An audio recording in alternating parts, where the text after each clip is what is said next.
ಎಲ್ಲರಿಗೂ ನಮಸ್ಕಾರ.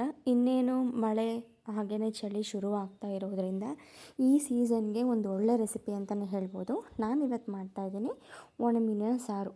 ಈ ರೆಸಿಪಿನ ನನ್ನ ಚಾನಲಲ್ಲಿ ತುಂಬ ಡಿಮ್ಯಾಂಡ್ ಇತ್ತು. ನೀವು ಇನ್ನೊಂದು ಸರಿ ನಾನು ಆಲ್ರೆಡಿ ಒಂದು ವಿಡಿಯೋ ಅಪ್ಲೋಡ್ ಮಾಡಿದ್ದೀನಿ, ಬಟ್ ನಮ್ಗೆ ಇನ್ನೊಂದು ಸರಿ ಮಾಡಿದಾಗ ನೀವು ತೋರಿಸಿ ಇನ್ನೊಂದು ಸರಿ ಎಕ್ಸ್ಪ್ಲೈನ್ ಮಾಡಿ ಅಂತ ಹೇಳಿದ್ದೀರಾ. ಸೊ ಹಾಗಾಗಿ ನಾನಿವತ್ತು ಈ ಸಾಂಬಾರು ರೆಸಿಪಿನ ಶೇರ್ ಮಾಡ್ಕೋತಾ ಇದ್ದೀನಿ. ಇನ್ನು ಮಳೆಗಾಲಕ್ಕೆ ಚಳಿಗಾಲಕ್ಕೆ ಮಕ್ಕಳಿಗೆ ಶೀತ ಕೆಮ್ಮು ಒಳ ಜ್ವರ ಇರೋರಿಗೆ ಇದು ತುಂಬಾ ಒಂದು ಮನೆಮದ್ದು ಅಂತಲೇ ಹೇಳ್ಬೋದು. ಮಾರ್ಕೆಟ್ಗಳೆಲ್ಲ ನಿಮಗೆ ಈ ಒಣಮೀನು ಸಿಗುತ್ತೆ. ಇವಾಗ ನೋಡಿ, ನಾನು ಒಣಮೀನು ತಗೊಂಡು ಇದನ್ನು ನೀಟಾಗಿ ಒಂದು ಬಾಣಲೆಗೆ ಹಾಕ್ಕೊಂಡು ಹುರ್ಕೋಬೇಕಾಗತ್ತೆ. ಫಸ್ಟು ನೀವೇನು ವಾಶ್ ಗೀಶ್ ಮಾಡಿಬಿಡಿ. ಫಸ್ಟು ಏನು ತೊಗೊಂಡು ಬಂದಿರ್ತೀರ ಅಂಗಡಿಯಿಂದ ಒಣಮೀನನ್ನು, ಅದನ್ನು ಈ ಥರ ಬಾಣಲೆಗೆ ಹಾಕಿ ನಾವು ಕೈಯಲ್ಲಿ ಮುಟ್ಟೋಷ್ಟು ಬಿಸಿ ಆದರೆ ಸಾಕು. ತುಂಬ ಬಿಸಿನೂ ಆಗಬಾರ್ದು, ಸೀದಂಗೆ ಆಗಿಬಿಡತ್ತೆ. ಸೊ ಹಾಗಾಗಿ ನಾವು ಅದನ್ನು ಕೈಯಲ್ಲಿ ತೆಗೆಯೋ ಥರ ಇರಬೇಕು. ಸೊ ಅಷ್ಟು ಬಿಸಿ ಆದ ನಂತರ ನಾವು ಇದಕ್ಕೆ ಮೀನು ಮುಳುಗೋ ಅಷ್ಟು ನೀರನ್ನು ಸೇರಿಸಿ ಇಟ್ಕೊಬಿಡಿ ಒಂದು ಕಡೆ. ಅದು ನೆನೀಲಿ. ಅಷ್ಟರಲ್ಲಿ ಈಗ ಮಸಾಲೆಗೆ ರೆಡಿ ಮಾಡ್ಕೊಳ್ಳೋಣ. ನಾನು ಇದಕ್ಕೆ ಒಂದು 3 ಬೆಳ್ಳುಳ್ಳಿ, 1 ಇಂಚು ಶುಂಠಿ, ಒಂದು ಸ್ವಲ್ಪ ಕಾಯಿ, ಹುಣಸೆಹಣ್ಣು, 2 ಟೊಮೆಟೊ, ಹಾಗೆ 1 ದಪ್ಪ ಈರುಳ್ಳಿ, ಇದಿಷ್ಟನ್ನು ತೊಗೊಂಡಿದ್ದೀನಿ. ಇದಕ್ಕೆ ಖಾರಕ್ಕೆ ಬಂದು ಖಾರದ ಪುಡಿ 1 ಸ್ಪೂನು, ಹಾಗೆ ಸಾಂಬಾರು ಪೌಡರ್ ನಾವೇನು ಮಾಡ್ಕೊಂಡಿರ್ತೀವಲ್ಲ, ಇಲ್ಲ ನೀವು ಮಟನ್ ಸಾರು ಪುಡಿ ಇದ್ದರೆ ಅದನ್ನು ಕೂಡ 1 ಸ್ಪೂನ್ ಹಾಕೋಬಹುದು. ಹಾಗೆ ಇದಕ್ಕೆ ಮೆಣಸು ಜೀರಿಗೆನೇ ಮೇಯ್ನ್ ಆಗಿರುತ್ತೆ. ನೀವು ಬೇಕಾದ್ರೆ ಸ್ವಲ್ಪ ಮೆಣಸು ಜಾಸ್ತಿ ಬೇಕು ಅನ್ನೋರು ಹಾಕೋಬೋದು. ನಾನಿಲ್ಲಿ ಒಂದು 10 ಕಾಳಷ್ಟು ಹಾಕ್ಕೊಂಡಿದ್ದೀನಿ. ಜೀರಿಗೆ ಒಂದು ಅರ್ಧ ಸ್ಪೂನ್ ಹಾಕ್ಕೊಂಡಿದ್ದೀನಿ. ನಾನಿಲ್ಲಿ ಒಂದು 4 ಜನ ಊಟ ಮಾಡೋಷ್ಟು ಸಾಂಬಾರು ಮಾಡ್ತಾ ಇರೋದ್ರಿಂದ ಇಷ್ಟು ಚಿಟಿಗೆ ಅರಿಶಿನ ಹಾಕ್ಕೊಂಡಿದ್ದೀನಿ. ನೀವು ಇನ್ನೊಂದು ಸ್ವಲ್ಪ ಜಾಸ್ತಿ ಬೇಕು ಅಂದರೆ ಕ್ವಾಂಟಿಟಿ ಜಾಸ್ತಿ ಮಾಡ್ಕೊಳ್ಳಿ.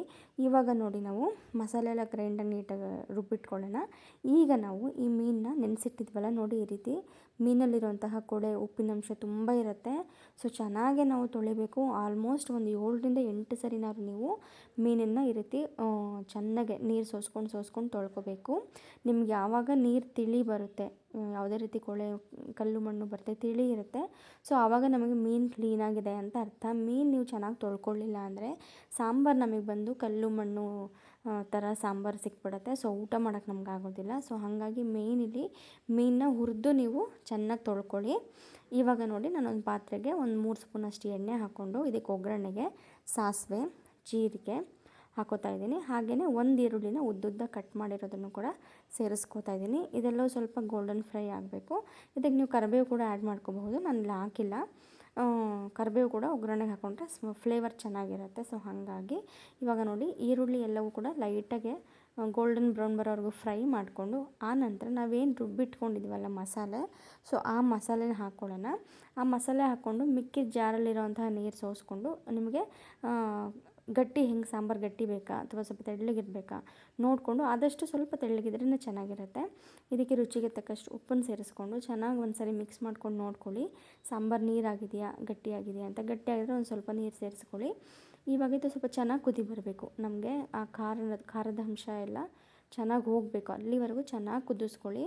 ಒಂದು 5 to 10 ಮಿನಿಟ್ಸ್ ಚೆನ್ನಾಗಿ ಮಸಾಲೆ ಎಲ್ಲ ಚೆನ್ನಾಗಿ ಕುದಿಬೇಕು. ಒಂದು ಸರಿ ನೀವು ಉಪ್ಪು ಹುಳಿ ಖಾರ ಎಲ್ಲ ಕರೆಕ್ಟಾಗಿದೆಯಾ ನೋಡಿಕೊಂಡು, ಆನಂತರ ನಾವೇನು ತೊಳೆದಿಟ್ಕೊಂಡಿದ್ದೀವಲ್ಲ ಮೀನನ್ನು, ಸೊ ಅದನ್ನು ಹಾಕ್ಕೊಂಡು ಒಂದು 5 ನಿಮಿಷ ಕುದಿಸಿದ್ರೆ ಸಾಕಿದು. ಇದು ಒಣಮೀನು ಬೇಗನೆ ಬೆಂದುಬಿಡುತ್ತೆ. ಸೊ ಹಾಗಾಗಿ ಒಂದು 5 ನಿಮಿಷ ಮಸಾಲೆ ಚೆನ್ನಾಗಿ ಕುದಿಸ್ಕೊಂಡು, ನೀವು ಇದು ರಾತ್ರಿ ಊಟಕ್ಕೆ ಅಂದರೆ ಮಧ್ಯಾಹ್ನನೇ ಮಾಡಿ ಒಂದು ಕಡೆ ಎತ್ತಿಟ್ಬಿಟ್ರೆ ಆ ಮೀನಲ್ಲಿರೋಂತಹ ರಸ ಎಲ್ಲವೂ ಕೂಡ ಬಿಟ್ಕೊಂಡಿರುತ್ತೆ. ಸಾರು ಟೇಸ್ಟಿಯಾಗಿರುತ್ತೆ. ನಾನು ನೋಡಿ ಮುದ್ದೆಗೆ ಮಾಡ್ಕೊಂಡಿರೋದು. ಮುದ್ದೆಗಂತೂ ಮಾಡಿಸಿದ್ದಂತಲೇ ಹೇಳ್ಬೋದು. ಈ ಸೀಸನ್ ನಮ್ಮ ಮಳೆಗಾಲ ಚಳಿಗಾಲದಲ್ಲಿ ಈ ಥರ ಸಾಂಬಾರು ಊಟ ಮಾಡ್ತಾಯಿದ್ರೆ ಅದ್ರ ಟೇಸ್ಟೇ ಬೇರೆ ಇರುತ್ತೆ. ಸೊ ಫ್ರೆಂಡ್ಸ್, ಯಾರೆಲ್ಲ ನನ್ನ ಚಾನಲ್ ನೋಡ್ತಿರೋ ದಯವಿಟ್ಟು ಫಾಲೋ ಮಾಡಿ, ಸಬ್ಸ್ಕ್ರೈಬ್ ಮಾಡ್ಕೊಳ್ಳಿ, ಲೈಕ್ ಮಾಡಿ ಅಂತ ಕೇಳ್ಕೊತೀನಿ. Thank you.